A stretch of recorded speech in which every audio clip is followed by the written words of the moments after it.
Hello, and welcome to our Q3 Global IFRS Update webcast. I'm Olaf Pusch, and I'm joined today by Netta Mikkila and Katie Woods, all from our Corporate Reporting Services team. As always, we've got a very exciting agenda, and today is, of course, no different. We're going to start off with Netta giving us an update on IFRS 18. Yes, I know we've debated IFRS 18 before on a prior webcast, but because the adoption date is now coming nearer, there are some important things to consider. A, regarding reconciliations you need to do between old and new layouts, and B, considerations for interim accounts. And then we've got Katie giving us an update on sustainability reporting, particularly highlighting some practical application guidance for preparers, some of which is available already now, some of which will come very soon. In between, I also want to talk about a recent IFRIC agenda decision, which could impact segment reporting. So yes, let's start with IFRS 18, one of the new standards that was released early this year, and one which will have a very broad impact on many entities. So Netta, what is particularly important in the run-up right now? Thank you, Olaf. I think it's an exciting topic, even though we've been covering it up in the previous webcast. So on 9 April 2024, the IASB issued the new standard IFRS 18, presentation and disclosure in financial statements. And that was in response to the investors' concerns about the comparability and transparency of entities' performance reporting. So the new requirements that are introduced in IFRS 18 will actually help to achieve comparability of the financial performance across entities, particularly with regards to the performance statement or income statement. And I think what is also important is to understand that there are new disclosures required for some management-defined performance measures, and this will actually also enhance transparency. So in our second quarter webcast, we gave a high-level overview on the changes that IFRS 18 brings. And today we'll just briefly recap some of the most significant changes which relate to the presentation of the statement of profit or loss. And then we'll focus on the effective date and first-time application. And I think you may recall that the most significant changes relate to the following three areas. So very short recap there. First of all, income and expense items will now need to be split between the 5 categories, including operating, investing, financing, and then income tax and discontinued operations. And that is based on specified criteria included in the standard. Also, defined subtotals will also be required to be presented in the statement of profit and loss, and that is a big change. Required disclosures in the financial statements for certain profit or loss performance measures that are reported outside an entity's financial statements as management-defined performance measures, and this is also a significant change compared to the current requirements in IAS 1. And thirdly, there will be enhanced principles on aggregation and disaggregation, which relate to not only presentation in the primary statements, but also disclosures in the notes. And this was one of the key areas where investors gave us feedback. Oftentimes, information is either too aggregated or to be useful, or on the other hand, might be too disaggregated so that it actually obscures, the financial information. So there will be more guidance on this now and what we currently have under IAS 1. And I think this is one of the key areas where entities need to carefully analyze and spend some time about what is the most useful structure for their primary financial statements and what information is shown then in the notes rather than the face of the primary financial statements. So IFRS 18 replaces IAS 1, although many existing principles in IAS 1 are retained with limited changes. Great. So that's in a nutshell. Yeah, thanks for that quick summary. Quite useful just to recap it in people's minds prior to application. What's the effective date again that people need to work towards? Yeah, that's the thing. People think it's far away. Yeah, so IFRS 18 should be applied for annual reporting periods beginning on or after 1 January 2027. Obviously, earlier application is permitted, which is subject to any local endorsement requirements. And you have the disclosure of the fact, obviously. And just to remind people, IFRS 18 then supersedes IAS 1. So for an entity that applies IFRS 18 on the effective date, the annual financial statements that are issued on 31 December 2027 will present the comparative information as of 31 December 2026. Applying the requirements in IFRS 18. And note, there might be some entities, especially, for example, those that report in the US environment, where an additional comparative statement of profit or loss period is required to be presented. And this might actually, add pressure to the transition timing. So if as a result of applying IFRS 18, an entity makes any reclassifications in its statement of financial position, and those reclassifications are material, an opening, restated, and effectively a third statement of financial position as at January 2026 will be required to be presented. And there are also specific disclosure requirements on adoption of IFRS 18. And I think this is really important. So entities should disclose for the comparative period immediately preceding the period in which IFRS 18 is first applied, a reconciliation for each line item in the statement of profit or loss between the restated amounts presented by applying IFRS 18 and then the amounts that were previously presented applying IAS1. The IASB decided not to require an entity to provide a reconciliation I just mentioned for the current reporting period in which IFRS 18 is first applied, or any comparative periods presented in addition, other than the comparative period immediately preceding the period in which IFRS 18 is first applied. So if a second comparative period is presented, as I just mentioned above, for example, for an FPI who's reporting in the US environment, that second comparative period would also need to comply with the requirements of IFRS 18. And that would mean for an entity with the December reporting period, the 2025 comparative period would also need to comply with IFRS 18. However, the reconciliation between IFRS 18 and IAS1 presentation is not required to be provided for the 2025, the earliest comparative period. Okay. Sounds a little complex, but effectively makes sense if you think about it. Okay. And that's for the annual set, right? For That's the first correct. annual set. But interims obviously are important too, and they come even before the first annual set. So how about interims? Yes. What's there to reconcile? Absolutely. So the effective date, and when we think about the interim financial statements, so interim financial statements that are presented in accordance with IAS 34, they should comply with the following in the first year of applying IFRS 18. So entities need to present each heading it expects to use in applying in its first annual financial statements IFRS 18, and also the subtotals will be required. It needs to disclose reconciliations for each line item which is presented in the statement of profit or loss for the comparative periods immediately preceding the current and also the cumulative current periods between. The restated amounts also presented applying the accounting policies for the comparative period and the cumulative comparative period applying IFRS 18, and the amounts previously presented applying the accounting policies for the comparative period and cumulative comparative period applying IAS1. So there's a lot going on also for the interim periods when you first start to apply IFRS 18. And entities are permitted, but they're not required to disclose those reconciliations that I mentioned for the current period or earlier comparative period, other than the immediately preceding period. But you can obviously on a voluntary basis if you want to.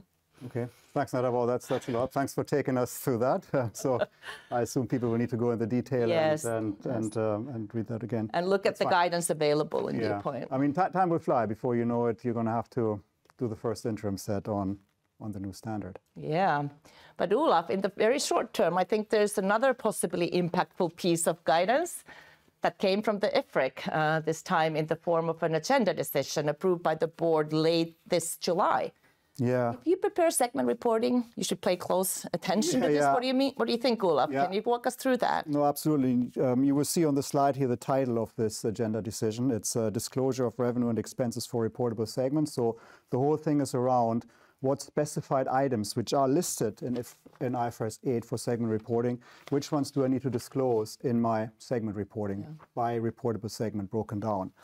And as you said, Netta, this was July 2024 when the IFRIC discussed this and finalized their thoughts, and the board has approved it in that same month. So it's been out, it's live, people need to worry about it. And on the slide you see here in the yellow box, there are 3 questions that have been asked by the submission. And they can really be distilled down into 2 aspects, really. So even though it's 3 bullets, it's really the first one and the other 2 are kind of combined. And the first one is really all around what kind of disclosures do I need to give that are specified if they're not necessarily reviewed by the chief operating decision maker, the CODM, right? That's the first question, right? So what do I need to disclose even though it may not be necessarily reviewed? And the second one is around how to identify material items, because part of the specified disclosures in IFRS 8, there is one line that says also disclosed by reportable segment material items. So the second and third question really focus around that. How do I find out what is material? What do I need to disclose in terms of material items by reportable segment? And so these two questions, the answer to the first one is actually relatively straightforward because it's really written in the standard. People may not have read it carefully enough in the past, but it's there. But the answer to the second one is a little more judgmental, so we'll take you through it. But again, with regards to the first one, if something is not necessarily reviewed by the CODM, doesn't mean you can completely disregard it. So with regards to these specified items in IFRS 8, if these items are in the total segment result that is reviewed by the CODM, you still would need to split them out by reportable segment. So a good example would be depreciation amortization. That is one of the specified items within IFRS 8 to be disclosed by reportable segment. If either it is reported separately to the CODM, then there's no question. But also if it's part of the segment total that the CODM reviews, then you would also need to split out that depreciation amortization separately. Now again, people would need to go back into their segment reporting and see if they actually do this. There's a number of items, specified items in IFRS 8. So please consider this because regulators will be particularly looking out for that. So that's the first one, the first sort of aspect of the question. And the second one is the material items. How do I identify those? That's a whole lot trickier and more judgment is involved. So again, going back to the standard, IFRS 8 says disclosed by reportable segments material items, right? And in the past, I think people have said, well, material items, let's go to IS1 because there's a cross-reference in IFRS 8. And they've said, well, it kind of relates to my unusual items or my non-recurring items. I mean, I use the word unusual here in a sort of loose sense. It's not a term in IFRS, it's a US GAAP term, but people think of like unusual impairments, one-off legal provisions or restructuring provisions, kind of one-off items that they might have split out by reporting segment. But the important thing now in the agenda decision is they said, look, this is not limited to just those items, right? This could also include other items. For example, recurring items, right, that comes to mind. So if you've got material recurring items, then that's something you should consider here, right? So an example might be if you've got a retailer and a main cost driver for a retailer would be cost of sales. That's obviously recurring, right? Comes up all the time, every year, every period. And you would then have to take a judgment and say, well, look, is this material item on a qualitative, quantitative basis, taking the whole financial statements as a whole into account? Aggregation guidance take that into account. You might then well conclude that cost of sales would be a material item that you should disclose by reportable segment. Another example might be, say, a service providing company that has lots of employees, relies on employees doing work. So they have employee costs, which are quite material, right? So that might be another example where you say that's a recurring item. That's quite important, quite material on a quantitative basis. Qualitative basis, also taking the whole financial statements into account. So that might be something, again, that you would consider perhaps to disclose by reportable segment, that recurring item. But then you might ask me, well, how far do I take this, right? Do I need to put a mini P&L here and everything that is quantitatively material to break that out? It came to my mind to ask you that. So I guess the standard or the IFRIC there is helpful in that it says, well, look, you don't have to put a mini P&L in, right? Not just because something is disclosed somewhere in the footnote as a breakout because it's material. That doesn't mean you have to do that, right? You have to look at segment reporting and consider what is material to a user of segment reporting in this case. So there's judgment to be had. So in my example of the service company, I probably wouldn't go as far and say, well, look, you should break your employee costs out into bonuses, share-based payment, pensions, normal wages, etc., right? That might be argued that could be more than you would need to do. So there's a fine line to be found, right? But just unusual items is not going to be enough. And a mini P&L is also too much, right? So you're landing somewhere in the middle. How far you go, it's going to be judgmental. So that's a big thing. I think that's going to come out of this agenda decision. Absolutely. So very helpful. I think entities do need to stop and rethink about their segment reporting. So when does this apply for entities then, Olaf? Well, yeah, this is an agenda decision, right? Yeah, exactly. And they typically do not have, or they do not have effective dates, right? So basically, because interpretation, this is meant to explain GAAP how it always existed. So theoretically, everybody should have been doing this all along. So I guess it has to be implemented as soon as practical. So what we always tell companies is, look, this one came out in July. December year-end is probably reasonable enough for companies to do this. So you would expect it to be there in December. There might be extenuating circumstances in some cases where companies would then disclose, look, because of these and these reasons, we don't have it, but it's on our radar. This is the rough impact, and for the next time we're going to have it, right? So it's reasonable. It's a gentleman's agreement on a reasonable application or implementation. That's how we see it.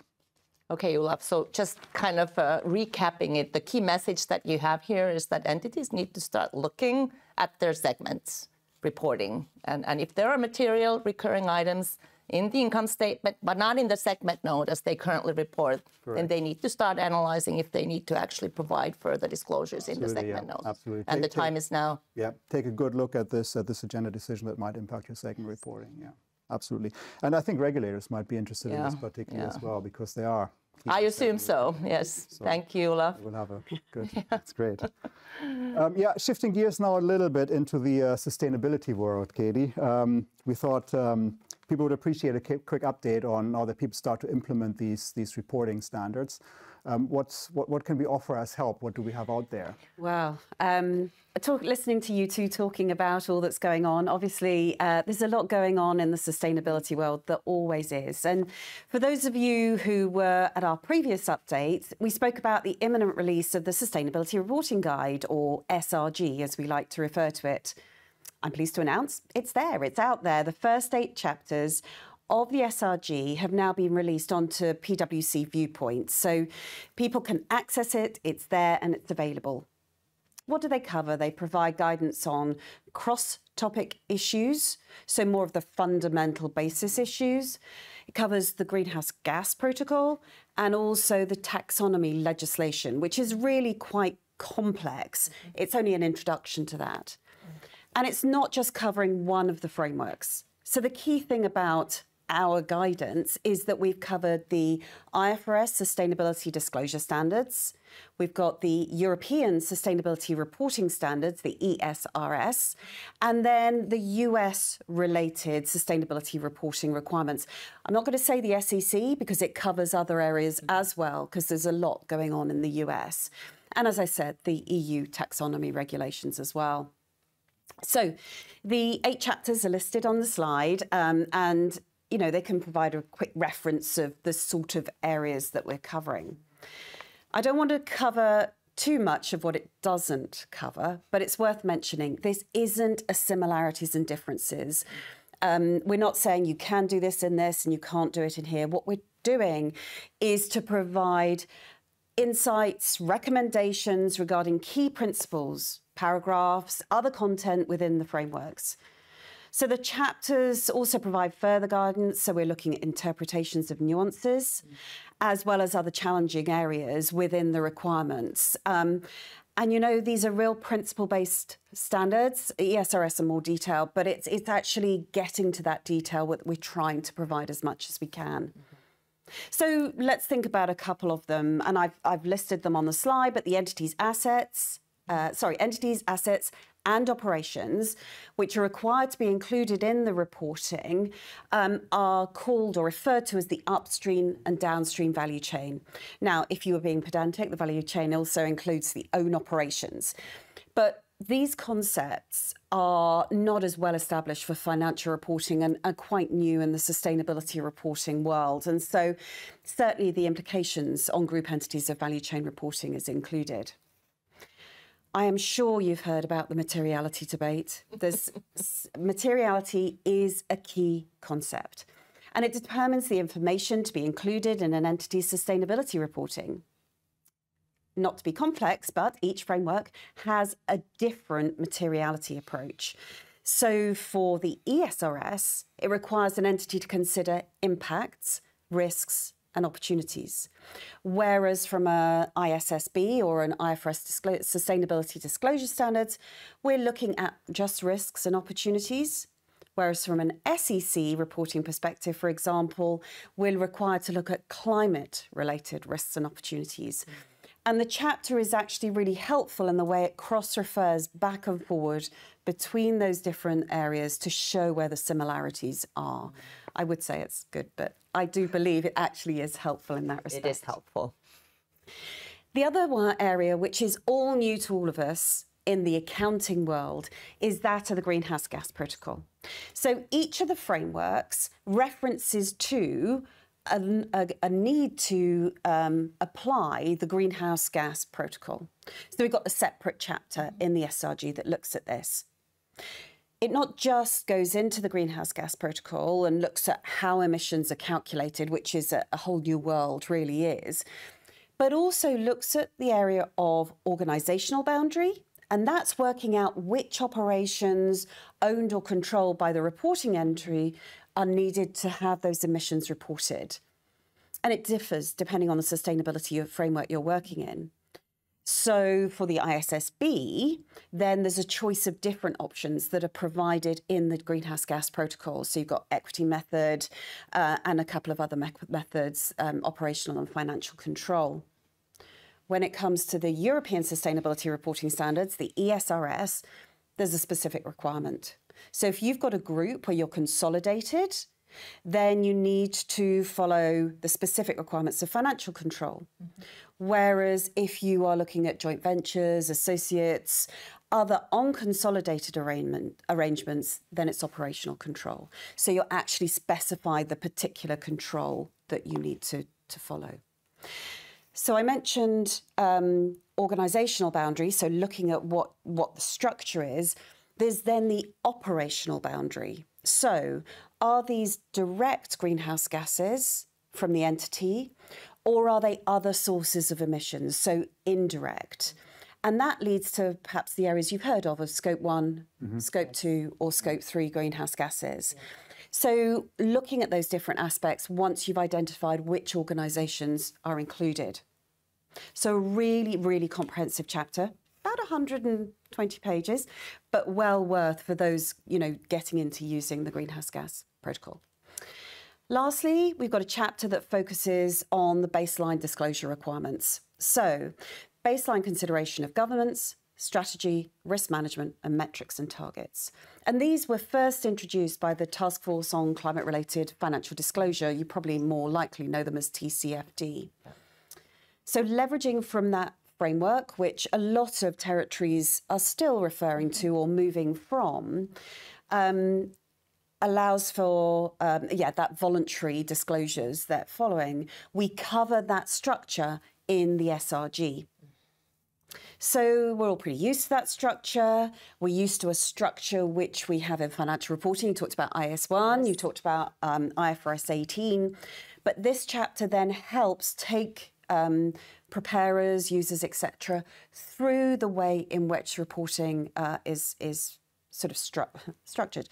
I would mention that I went back to materiality. You've got impacts, risks and opportunities for ESRS, where you've got risks and opportunities for both SEC and IFRS, but we bring that into the chapter to explain how it's impacts, risks and opportunities versus risk management.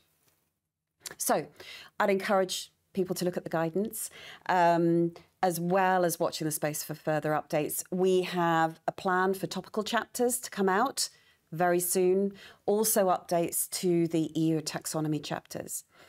Now, you were talking about implementation dates. Ours is ours. We're all one team.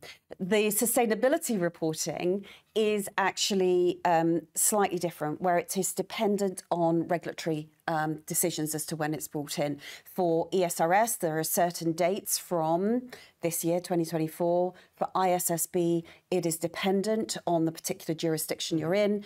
And for the SEC, it's on a stay at the moment, that SEC reporting. So, it's all happening, it's all going on, but well worth looking at the Sustainability Reporting Guide. Great, thanks, Katie. So it seems like a lot of good guidance out there for people that want to enter or have to enter into this exciting world. Yeah, I would agree. That's great. Thanks, Katie. That's fantastic. So we're coming to the end. Again, thanks to you, Katie, and to you, Netta, for sharing your insights with us today. And also thanks to you, our viewers, for making time to watch this webcast. We do hope you found it useful. And with that, I think all that's left for me to say is do remember to check out the new sustainability guidance that Katie talked about on Viewpoint, and also the new IFRS 18 guidance that Netta talked about, which we will, of course, continue to develop and extend. So we look forward to seeing you at the next quarterly update. Have a great day. And thank you, Olaf. Thank you, Olaf. Thank you.